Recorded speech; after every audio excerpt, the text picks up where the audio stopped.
কাশ্মীর ভারতীয় উপমহাদেশের হৃদয়ে লুকানো এক স্বপ্নপুরী। পাহাড়, নদী, বরফ, ফুল আর নিঃশব্দ প্রকৃতির মাঝে যেন স্বর্গ নেমে এসেছে পৃথিবীতে। কিন্তু এই অপরূপ সুন্দর কাশ্মীরের বুকেই লুকিয়ে আছে ইতিহাস, ধর্মীয় রূপান্তর, যুদ্ধ আর প্রেমের এক জটিল কাহিনী। আজ আমরা জানব কাশ্মীর কিভাবে মুসলিম সংখ্যাগরিষ্ঠ হলো, কি এর ইতিহাস। কাশ্মীর উপত্যকায় ইসলামের প্রবেশ ঘটে চতুর্দশ শতকের শুরুর দিকে। সেই সময়ে মধ্য এশিয়া ও পারস্য অঞ্চল থেকে বহু সুফি সাধক ও মুসলিম সেখানে আগমন করেন। তারা সেখানে ধর্মপ্রচারে নিয়োজিত হয়েছিলেন।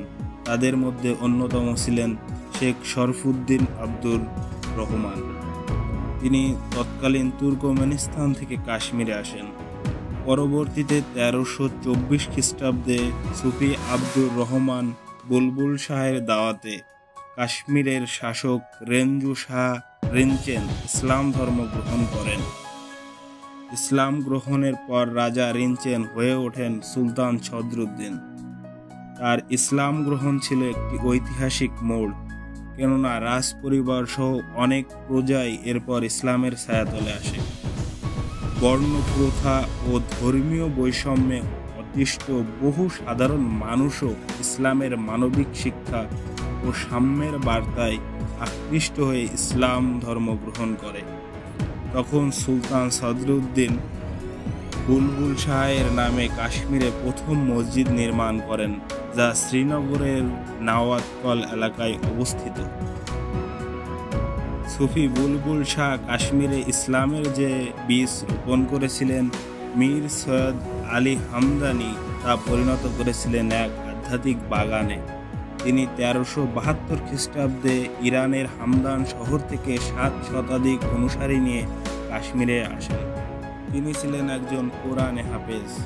4 মাস কাশ্মীরে অবস্থান শেষে তিনি হজ পালনে মক্কা যান এবং পরে ফিরে এসে কয়েক বছর কাশ্মীরে ইসলাম ধর্ম প্রচার করেন। মীর আলী হামদানি এর প্রচেষ্টায় প্রায় 37,000 মানুষ ইসলাম ধর্ম গ্রহণ করেন। তার অনুপ্রেরণায় সুলতান কুতুবউদ্দিন কাশ্মীরে একাধিক মসজিদ ও মাদ্রাসা প্রতিষ্ঠা করেন। তার মৃত্যুর পর তার পুত্র মীর মোহাম্মদ হামদানি কাশ্মীরে ইসলাম প্রচারের দায়িত্ব গ্রহণ করেন। তিনি 1394 খ্রিস্টাব্দে কাশ্মীরে আগমন করেন। তার দাওয়াত গ্রহণ করে সুলতান সিকান্দারের প্রধানমন্ত্রী সুহভাট ইসলাম ধর্ম গ্রহণ করেন, যিনি পরবর্তীতে সাইফুদ্দিন নামে পরিচিত হন। তার দাওয়াতে বহু মানুষ ইসলাম গ্রহণে উৎসাহিত হন। তিনি মীর মোহাম্মদ হামদানির সম্মানে শ্রীনগরে নির্মাণ করেন খানকা-ই-মাওলা, যা আজও ঐতিহ্যের অংশ। পরবর্তীতে 1658 সালে কাশ্মীর মুঘল শাসকদের অধীনে আসে। এ সময় কাশ্মীরে ইসলাম বিকাশ আরও ত্বরান্বিত হয়। বিখ্যাত সুফি সৈয়দ ফরিদুদ্দিন বাগদাদির দাওয়াতে তখন জম্মুর কিশতওয়ার অঞ্চলের রাজা জয় সিংহ ইসলাম ধর্ম গ্রহণ করেন। ধীরে ধীরে কাশ্মীরের জনসংখ্যার সিংহভাগই মুসলমান হয়ে ওঠে। 2014 সালের পরিসংখ্যান অনুযায়ী কাশ্মীরের প্রায় 97% মানুষ ইসলাম ধর্মের অনুসারী। তাদের অধিকাংশই সুন্নি মুসলমান, যদিও একটি ছোট অংশ শিয়া মতবাদ অনুসরণ করে।